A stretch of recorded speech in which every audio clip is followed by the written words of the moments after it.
AI 패권 전쟁과 한국의 전략. No AI, no future. 인공지능이 없으면 미래도 없다.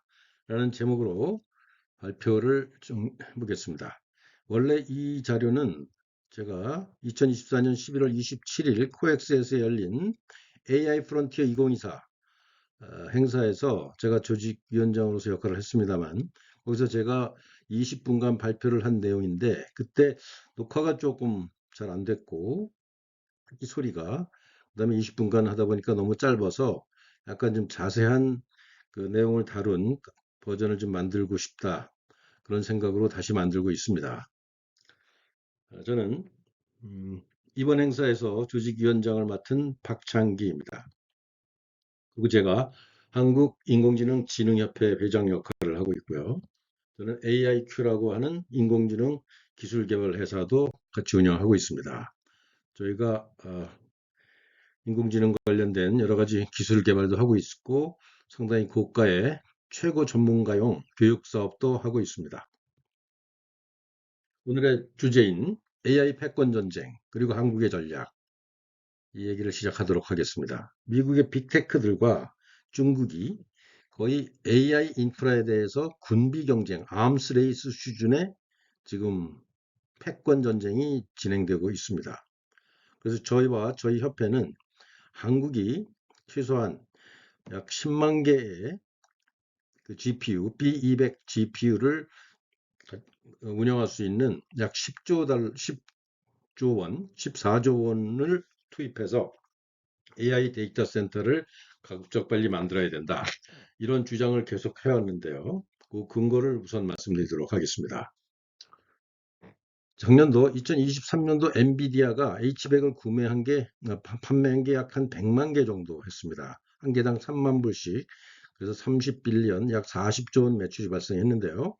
잘 아시다시피 엔비디아는 지금 약 5천조의 가치를 갖고 있는 세계 최대 회사로서 애플과 경쟁하고 있죠.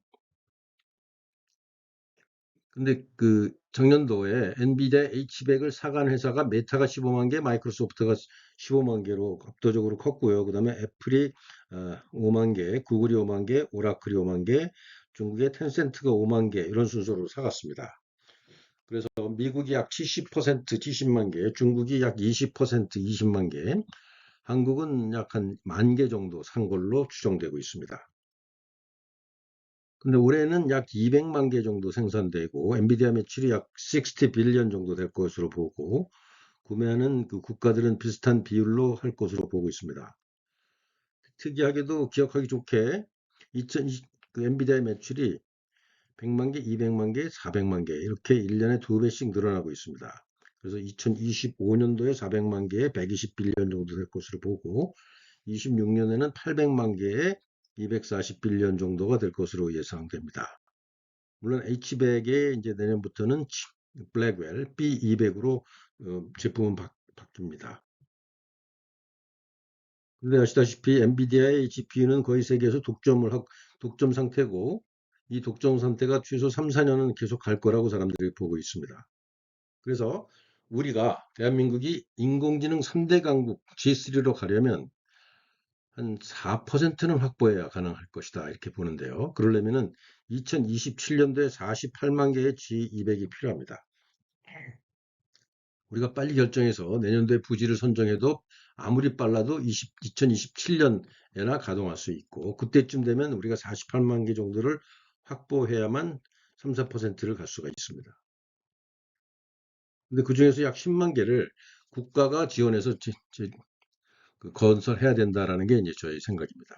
만약에 이것이 되지 않으면 인재도 기술도 데이터도 다 외국으로 빠져나갈 수밖에 없는 상황입니다. 그래서 48만 개 중에서 10만 개를 GPU로 국가 AI 센터를 만드는데 내년도 가급적 몇 달 내에 결정해서 27년도에 완공하면 약 10조 원 정도 내지 한 14원 정도를 투입해서 한 10만 개 정도의 GPU를 우리가 확보할 수 있다라는 주장을 계속 해왔습니다. 다행히 엔비디아 매출의 약 13%가 HBM입니다. 하이 밴드위스 메모리죠. 우리나라에 지금 하이닉스가 거의 독점하고 있고 앞으로 삼성도 생산할 것으로 보는데요. 엔비디아는 매출이익이, 그 재료비 비중이 약 30% 정도밖에 되지 않습니다. 그래서 재료비의 절반 정도가 HBM이고, 그래서 엔비디아의 매출이 늘어날수록 저희 우리나라 대한민국의 HBM의 수출이 늘어납니다. 그래서 10만 개의 AI 센터를 짓는 입지도 중요한데요. 일단 전기를 굉장히 많이 소모하기 때문에 전라도에 하나 정도, 그다음에 포항 근처에 전기가 많은 원자력발전소가 있죠. 거기에 하나, 그다음에 강원도도 비교적 전기가 남는 편입니다. 그래서 이 세 지역에 각각 하나씩 지을 필요가 있다. 그리고 이것은 빨리 결정해야 된다. 시간이 많지 않다라는 점을 저희가 계속 강조해왔고 상당히 많은 호응을 얻고 있습니다. 그래서 오늘의 핵심 주제인 AI 패권 전쟁과 한국의 전략에서 그 군비 전쟁이 어떻게 진행되는지를 이해하려면 페이팔 마피아를 주목할 필요가 있습니다. 지금 사진에 보면은 중앙에 피터 틸이 있고 주변에 마피아 같은 분위기로 사진을 잘 찍었죠. 1999년도에 32살의 피터 틸이 페이팔을 설립했었고 28살의 앨런 머스크가 엑스닷컴을 하고 있다가 둘이 합병을 했고 3년 후에 이베이가 1조 7천억 원의 이 회사를 인수합니다. 지금은 약 한 110조 정도 가치를 갖고 있는 훌륭한 핀테크의 선두주자라고 할 수 있는데요. 여기에서 일했던 사람들이 상당히 많은 자금을 확보했습니다. 그래서 피터 틸과 일론 머스크뿐만 아니라 유튜브를 처음 만든 카림, 링크드인을 만든 호프만, 그 외에도 상당히 많은 인재들이 몇십 명의 인재들이 그 많은 그 시드머니를 만들었고 상호 투자를 하면서 큰 돈을 벌었고 그러면서 실리콘밸리의 주력 집단이 됩니다. 그래서 마피아란 이름을 붙였습니다. 근데 이번에 획기적인 일이 일어나는데요. 피터 틸과 일론 머스크 주도해서 42세의 제이디 벤스를 부통령에 앉혔는데 바로 이 제이디 벤스가 페이팔 마피아가 키운 인물입니다. 그리고 이 제이디 벤스가 트럼프 당선에 결정적인 역할을 했습니다. 그리고 페이팔 마피아의 갓파더, 대부라고 말할 사람은 1967년 동성애자인 피터 틸입니다. 그는 페이팔 지분을 매각해서 5천만 달러를 벌었고 이 자금으로 파운더스 펀드라는 곳과 팔란티어라는 회사를 창업했고 특히 페이스북 창업 직후에 50만 달러의 10%를 확보하는 초기 투자자로 엄청난 돈을 벌게 됩니다. 지금의 가치로는 약 200조 원이니까 계속 보유하고 있다면 30만 배 이익을 본 거래입니다. 그리고 그 외에도 굉장히 많은 분야에 투자를 했고 샘 엘트먼과는 Y 컴비네이트에서 굉장히 긴밀하게 임원으로서 일을 합니다. 그러다가 금년 7월 대통령 선거를 4개월 남긴 시점에서 가까스로 암살의 위기를 넘긴 트럼프는 그동안 고심하던 큰 결정을 내립니다. 바로 페이팔 마피아와 연합해서 대선을 치르겠다라는 생각을 한 겁니다. 그리고 4일 후 트럼프는 붕대를 귀에 붙이고 JD 벤스를 부통령으로 임명한다는 발표를 합니다. JD 벤스는 오하이오의 출신의 초선 상원의원이고 40세밖에 되지 않아서 사람들이 많이 놀랐죠. JD 벤스는 소위 러스트벨트에서 불우한 어린 시절을 보냈고 그 이야기를 힐 빌리의 노래라는 책을 써서 상당히 유명해진 인물입니다. 이 스토리는 영화로도 만들어졌고 넷플릭스에서도 방영되는데 꼭 한번 볼 거를 권합니다. 그는 그 해병대에 입대해서 이라크에서 복무했고 끝나고 나서 예일 법대에서 다니던 중에 피터 틸을 만나서 피터 틸이 강연차였었죠. 만난 인연으로 서로 뜻이 통했고 졸업 후에 음, 피터 틸의 파트너로서 벤처 캐피탈에서 일을 하게 돼서 페이팔 마피아의 핵심 인재로 크기 시작합니다. 저는 개인적으로 이 페이팔 마피아가 실리콘밸리 민주당 세력과 상당히 거리를 두고 트럼프와 결합하면서 공화당의 주력 세력이 됐고 이 페이팔 마피아들이 갖고 있는 투철한 철학과 보수적인 철학이죠. 막강한 자금력과 기술력을 바탕으로 앞으로 미국 권력의 핵심이 될 것이라는 예감합니다. 어쩌면 이 그룹들이 트럼프 다음의 대통령과 그 다음의 대통령도 배출할 가능성이 있습니다. 근데 이들이 갖고 있는 핵심 무기가 바로 인공지능입니다. 다음 주제로 인공지능이 없으면 자율주행차도 없다라는 주제인데요. 이번에 챗GPT가 발표한 이후에 풀 셀프 드라이빙 카 FSD라고 하죠. FSD의 기술이 급속도로 발달하고 있습니다. 전에는 모든 상황을 미리 입력하는 프로그램 방식이었는데 이제는 인공지능이 스스로 학습을 하는 방식으로 파라다임이 바뀌었습니다. 이런 기술로 인해서 금년에만 사고율이 100분의 1로 줄었다는 얘기가 있습니다. 또한 그 인공지능의 기술이 발달로 전에는 라이더나 레이더까지 결합한 모델을 많이 썼는데 일론 머스크는 그런 거 필요 없고 옵티컬 카메라, 광학 카메라만 갖고 쓸 수 있다. 이렇게 주장해 왔는데 그것이 상당히 호응을 받고 있는 상황이고요. 그래서 거대 언어 모델, 라지 랭귀지 모델을 이용한 멀티모달 기술이 급격하게 발달하면서 이런 옵티컬 카메라만 갖고도 작동이 돼서 원가가 상당히 낮아졌습니다. 그래서 이 자율주행차 분야가 기술이 급속도로 발전되는 계기가 챗GPT와 관련이 있습니다. 근데 만약에 풀 셀프 드라이빙 그 자동차, 완전 자율주행차가 되면 어떻게 될 것인가? 이런 거에 대한 논의는 과거부터 많았는데요. 그동안 자동차가 한 2시간만 운영하고 나머지는 파킹 상태에 있는데 앞으로는 운전자 없이 스스로 돌아다닐 수 있기 때문에 10시간 이상 운영할 수 있고 그렇다면 생산성을 5배 올릴 수 있다. 자동차의 가치가 5배 올라갈 수 있다는 것이죠. 지금 전 세계적으로 1년에 약 1억 대 정도 자동차가 생산되는데 어쩌면 이 시대가 되면 생산량이 3분의 1 이하로 줄을 수도 있다. 그런 어떤 획기적인 변화가 일어날 수 있고요. 어떤 사람이 4만 불짜리 자동차를 사서 자기 쓸 때만 쓰고 나머지 시간은 그 운행을 하면 한 달에 뭐 상당한 금액을 벌 수도 있는 그런 새로운 운송의 파라다임이 생길 수 있다라는 게 굉장히 중요한 변화입니다. 게다가 인공지능과 FSD는 지금보다 아마 사고가 100분의 1 이하로 줄어들 것이고 그다음에 파킹 스페이스도 훨씬 줄어들 것이고 택시 드라이버도 거의 없어질 것이고 그다음에 그 화물 운송 드라이버도 거의 필요 없고 이런 그 큰 변화가 생기면서 낭비가 줄어서 지구 환경에도 상당히 좋을 것입니다. 그런데 이 자율주행차의 선두주자는 중국입니다. 중국은 이미 그 전기차 보급률이 50%에 육박했고 상당히 FSD가 중국에서 굉장히 많이 현재 운행되고 있습니다. 금년에 부분적인 자율주행차가 50%가 넘었고 5년 후에는 완전 자율주행차가 70%가 될 거라는 전망도 있습니다.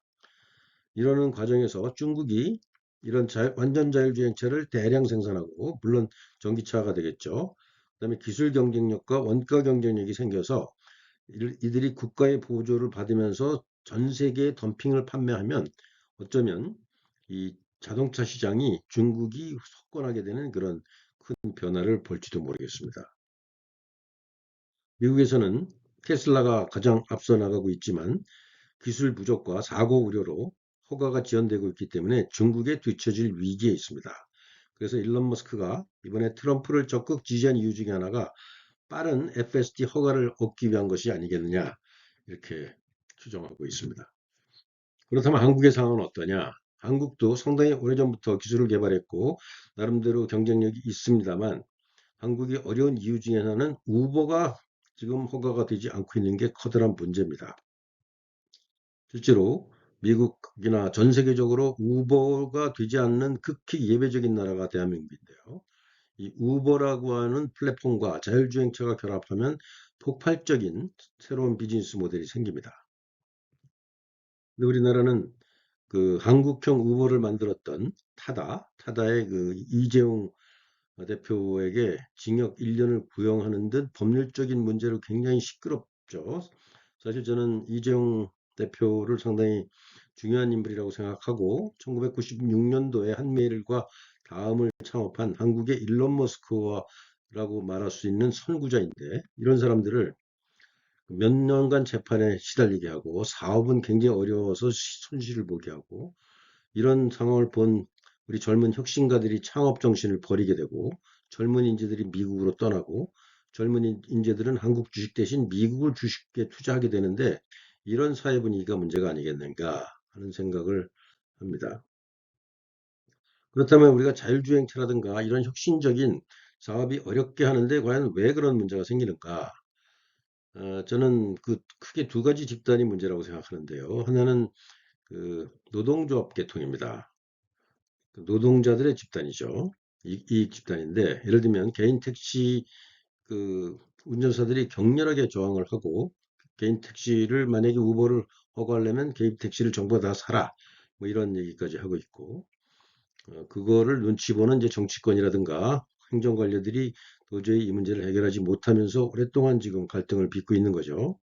그래서 이 레이버 유니온과 로우메이커들이 문제인데 이들은 정부와 국회 이런 집단들은 조직된 소수의 이익 집단에 휘둘리면서 조직 안 된 국민 전체 다수를 희생시키는 경향이 있고 이들이 신기술 도입에 부정적인 집단입니다.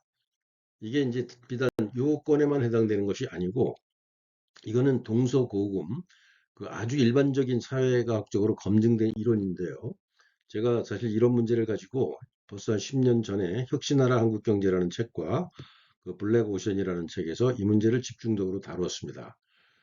그래서 새로운 기술을 접목해서 국가가 혁신적인 그 발전을 하려면 우리가 가장 문제로 삼아 문제가 되는 것이 바로 이권을 추구하는 집단을 통제하는 게 굉장히 중요하고 그중에 가장 대표적인 집단이 노동조합 집단과 법률가 집단이다. 변호사, 그다음에 뭐 판검사도 마찬가지죠. 그다음에 그 국회의원들이 집단적으로 문제를 일으킨다라는 게 이제 저희 그 이론이었고 지금도 저는 이 생각에 그 계속 맞다고 생각하고 있습니다. 그렇지만 우리나라에서 풀 SD가 아직도 세계 3위가 될 기회는 있습니다. 그동안 굉장히 많은 기업들이 기술을 개발해 왔고 우리에게는 이재용과 같은 그 벤처 정신에 빛나는 젊은이들이 있고 세계 3위 혹은 2위권이라고 할 수 있는 현대 기아차의 자동차 생산 능력이 있고 세계 최고 수준의 배터리 기업들과 반도체 기업들이 있기 때문에 우리가 제도적인 뒷받침과 정책적인 전략을 잘 쓰면 세계 3위가 될 수 있는 가능성이 있다라는 점을 말씀드리고 싶습니다. 그렇지만 여기에 굉장히 많은 데이터 센터, GPU 센터가 필요합니다. 자동차가 움직이려면 그거를 다 인공지능으로 프로세스 해야 되는데 그때 필요한 게 바로 데이터 센터인데 지금 데이터 센터가 우리나라에 택도 없이 부족합니다. 그 다음에는 로봇이라는 주제로 넘어가겠습니다. 역시 지금 로봇 특히 안드로이드 로봇이 이미 휴머노이드 로봇이죠. 휴머노이드 로봇은 이제 인간과 비슷하게 생긴 로봇을 말하는데 이미 집안에서 청소를 하는 것, 그다음에 식당에서 주방에서 요리를 하는 그 로봇이 나오기 시작했고, 그다음에 식당에서 서비스를 하고, 물론 공장에서는 물론 이미 많이 쓰고 있습니다. 근데 이 휴머노이드 로봇도 라지 랭귀지 모델, 챗GPT 관련된 이런 모델 때문에 급속하게 지금 발달하고 있습니다. 역시 전에는 룰을 그 규칙을 입력해 주는 방식이었는데 이제는 스스로 공부하고 멀티모달 시각과 어떤 청각까지 활용해서 스스로 학습하는 그런 모델로 바뀌기 시작했고요. 또 하나는 이 라지 랭귀지 모델을 이용해서 인공지능의 그 학습 언어 기술을 이용해서 로봇과 휴머노이드 로봇과 인간이 아주 자연스럽게 대화할 수 있기 때문에 서로 소통하면서 노동을 할 수 있는 그런 새로운 파라다임 변화가 생기고 있습니다. 이 분야의 선두주자 중에 하나인 테슬라는 옵티머스라는 제품으로 내년에 생산을 시작해서 공장에 투입할 것이고 9년에는 외부에 판매를 시작한다고 하는데 목표 단가는 3만 불, 약 4천만 원입니다. 이것이 언제 실현될지는 불확실하지만 이 정도로 싼 가격에 이제는 로봇가 가정에서 움직이는 시대가 왔다는 것을 말합니다. 그런데 중국은 유니틸이라는 회사를 대표적인 중국에는 이런 휴머노이드 회사들이 굉장히 많습니다. 그중에서 대표인 유니틸리는 금년도에 이미 생산을 시작했고 내년도에 외부 판매를 시작하는데 놀랍게도 목표 단가가 16,000불입니다. 2천만 원이면은 이런 로봇을 만들 수 있는 시대가 왔다는 겁니다. 역시 자율주행차와 마찬가지로 휴머노이드 로봇도 어쩌면 중국이 훨씬 더 앞서 나갈 수 있다. 상당히 중요한 이슈입니다. 근데 이 휴머노이드 로봇은 그 레이버 레볼루션이라고 얘기할 수 있는 노동의 혁명적인 변화를 가져올 것입니다. 단순히 어떤 기술이나 어떤 기계 차원을 넘어서 새로운 인간이 태어난다고도 볼 수 있는데요. 예를 들면 대한민국의 지금 노동자가 약 3천만 명인데 여기에 1천만 명의 로봇 노동자가 새로 생기면 어쩌면 이들이 GDP를 30%를 증가시킬 수도 있고 이들로 인해서 그 실업자들이 엄청나게 생긴다는 문제점이 생길 것이고 사회관계라든가 노동관계, 어떤 직업관계, 회사의 구조도 크게 바뀔 가능성이 많습니다. 역시 휴머노이드 로봇 시장에서도 한국이 세계 3위가 될 기회가 있습니다. 그 최고의 로봇 회사 중에 하나인 보스턴 다이내믹스의 그 대주주가 현대차이고, 그다음에 한국은 공장들의 그 로봇 밀도가 세계 최고 수준이고, 배터리 기업과 전자제품 기업들, 그다음에 반도체 기업이 있기 때문에 그것을 잘 결합해서 하면은 로봇 시장에서 상당히 잘 될 가능성이 있습니다. 그렇지만 여기도 역시 데이터 센터 부족이 가장 큰 문제 중에 하나입니다. 우리가 데이터 센터를 단순히 라지 랭귀지 모델 프로세싱 하는 데만 신경 쓰는 게 아니라 바로 로봇과 그 자율주행차에도 굉장히 중요하다는 말씀을 강조드리고 싶은 겁니다. 근데 인공지능이 없으면 이제는 전쟁도 할 수 없는 시대가 왔습니다. 우크라이나 전쟁을 저는 페이팔 마피아의 전쟁이라고 생각합니다. 피터 틸이 팔란티어라는 회사를 지금 알렉스 카퍼하고 같이 운영하고 있고 그 럭키 팔머라는 사람 젊은이가 안두리라는 회사를 가지고 이 우크라이나 전쟁을 적극적으로 지원하고 있습니다. 특히 일론 머스크가 스페이스X에서 쏘아 올린 수천 개의 인공위성을 이용해서 그 스타링크라고 하는 무선 통신을 제공하고 있고 이것이 없었다면 아마 진작에 우크라이나는 패했을 것이 분명합니다. 우크라이나 전쟁의 새로운 패러다임은 인공지능과 드론 내 전쟁이라는 것입니다. 그래서 스타링크를 이용해서 드론이 적의 탱크를 발견하고 추적하면서 드론을 투입해서 파괴할 수 있는 그런 새로운 시대가 왔습니다.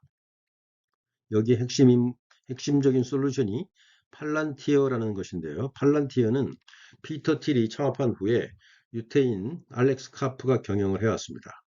알렉스 카프는 흑인의 혼혈이고 학자풍인데 이 사람은 사회주의적인 이념 노선이 분명한 경영자입니다.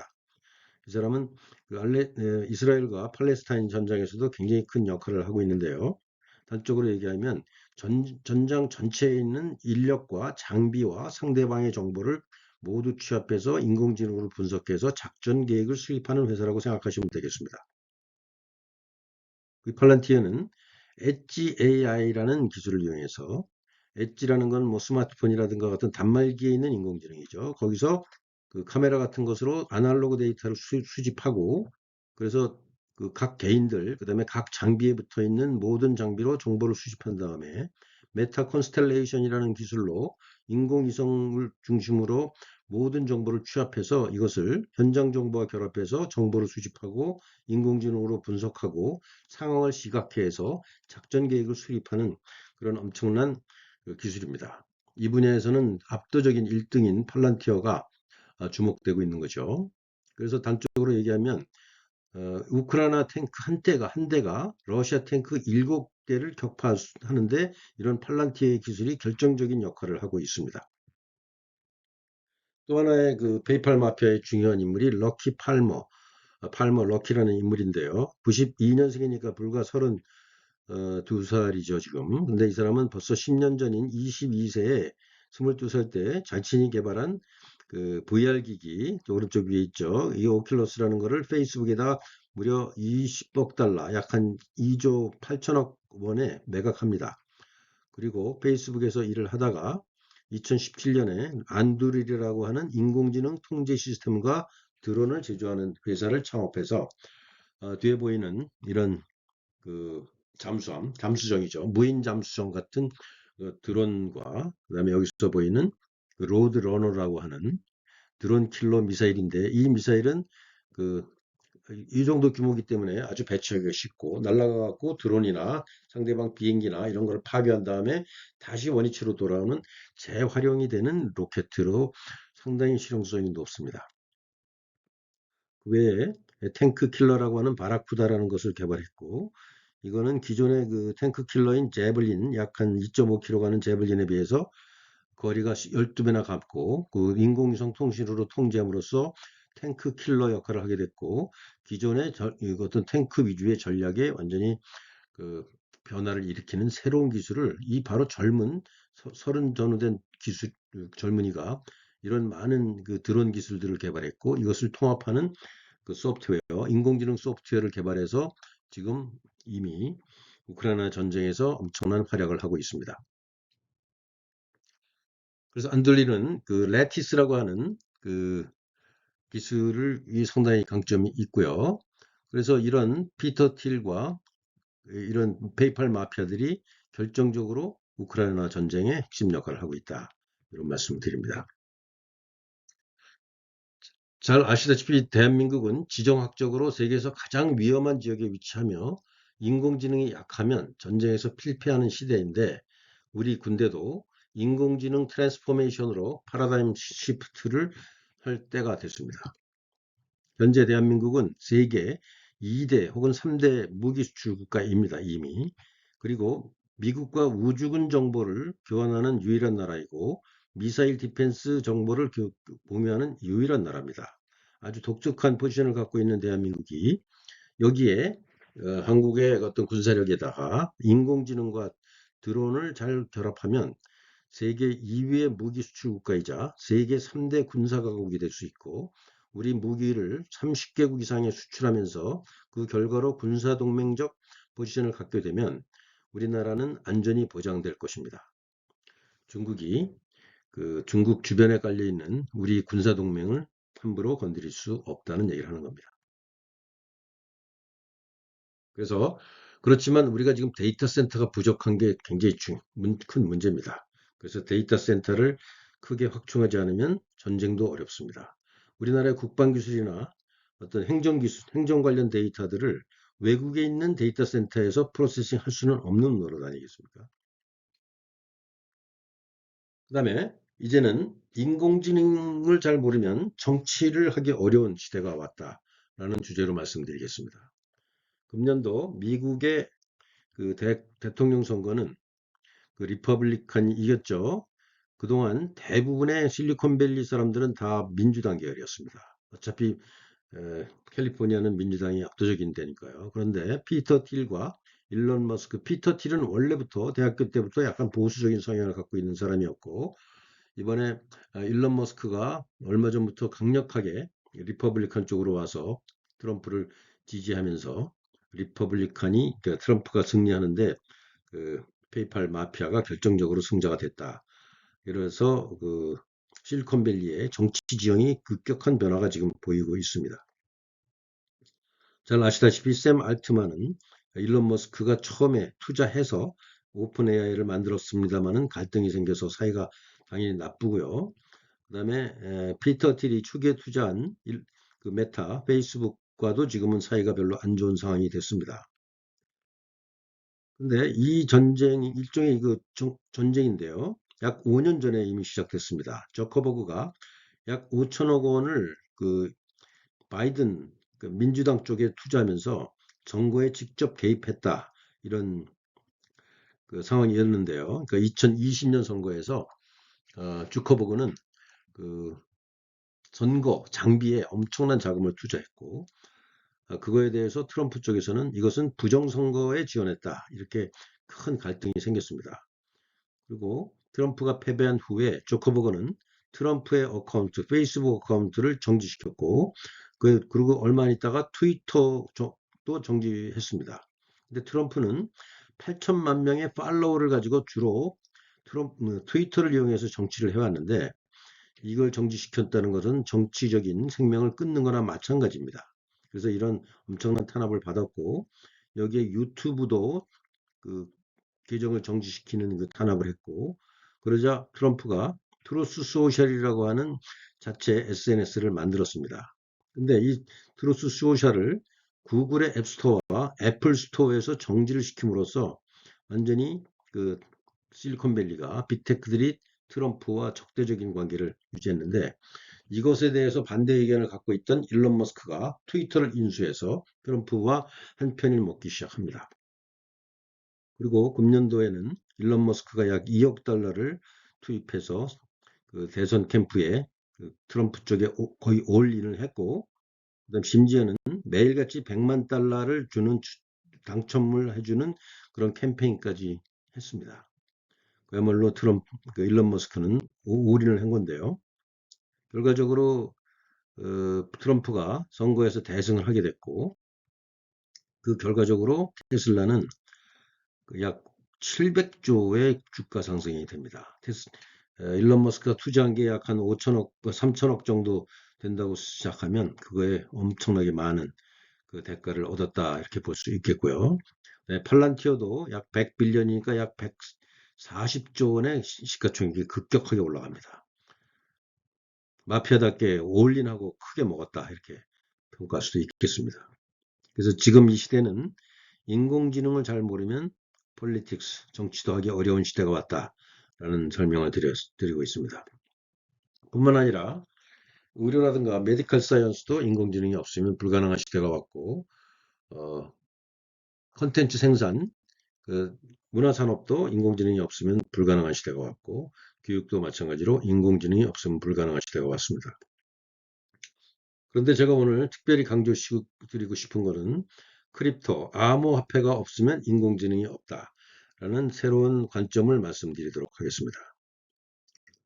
트럼프가 그 일론 머스크를 Department of Government Efficiency, 그러니까 DOGE라고 하는 새로운 부서를 만들어서 일론 머스크를 임명을 했는데요. 정부 교유라 장관이죠.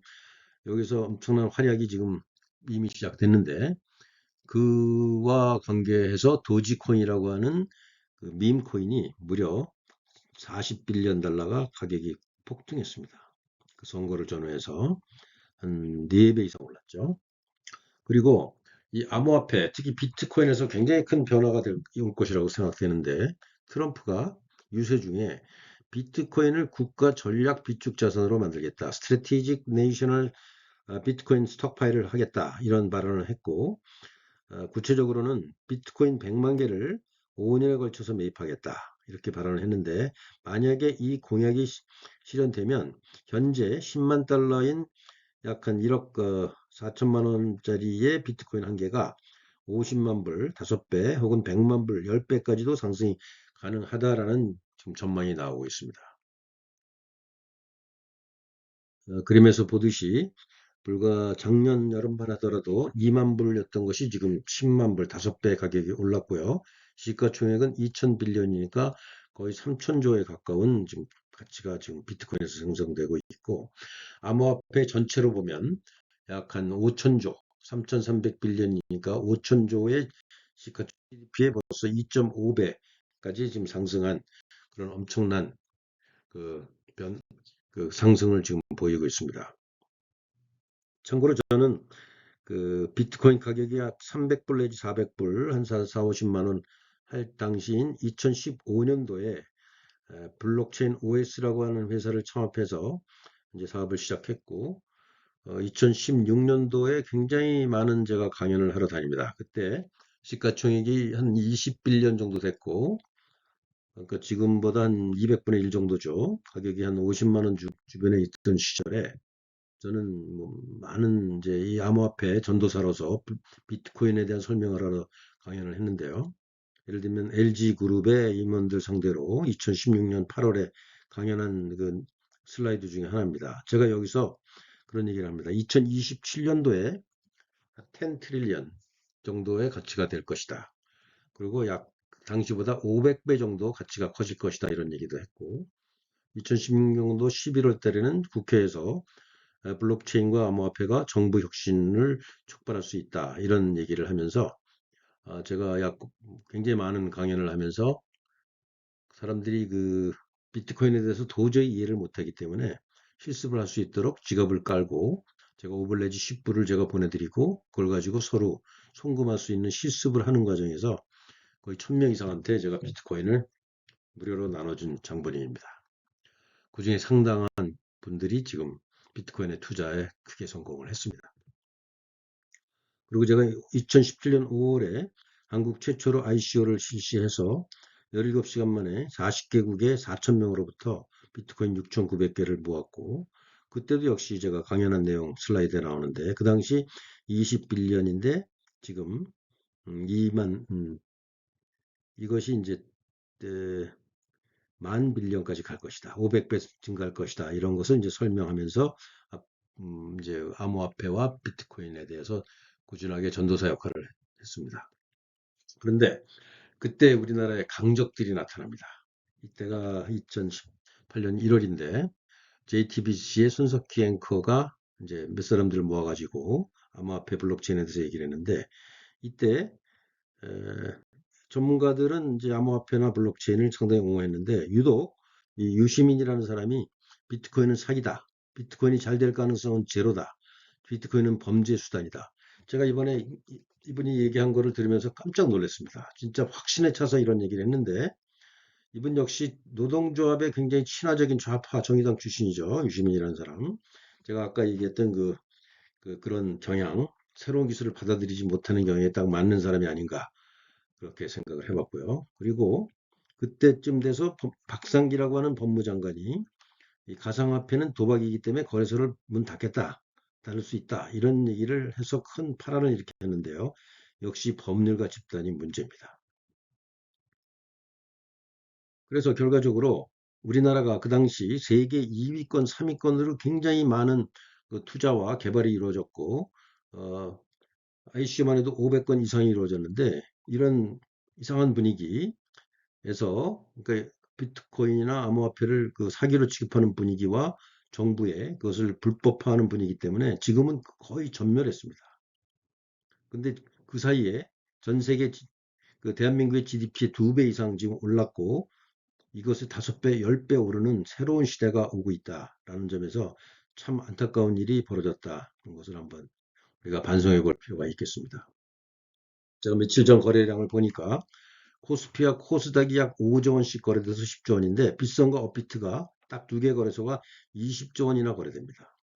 그러니까 한국의 주식 시장 2개를 합한 것보다 2개의 거래소가 무려 2배의 거래량을 보이고 있는데 문제는 이 빗썸과 업비트의 99%가 다 외국 코인이라는 겁니다. 한국에 거의 없습니다. 참 안타까운 일이죠. 도대체 왜 이런 일이 일어나는지 우리가 크게 반성하지 않으면 해야 될 거고요. 유시민 같은 사람이 이 문제에 대해서 반성했다는 얘기는 아직 듣지 못했습니다. 다음 주제로 넘어가면 왜 암호화폐가 인공지능과 깊이 관계에 있는지를 설명드리도록 하겠습니다. 많은 사람들이 인공지능이 위험하다 이런 얘기를 하죠. 그 이유 중에 여러 가지 있는데 그 중에 하나는 아직도 그 챗GPT 같은 라지 랭귀지 모델들이 어떤 원리로 그 답변을 내놓는지 잘 모릅니다. 그렇기 때문에 앞으로 어떤 현상이 일어날지 알 수가 없다는 거죠.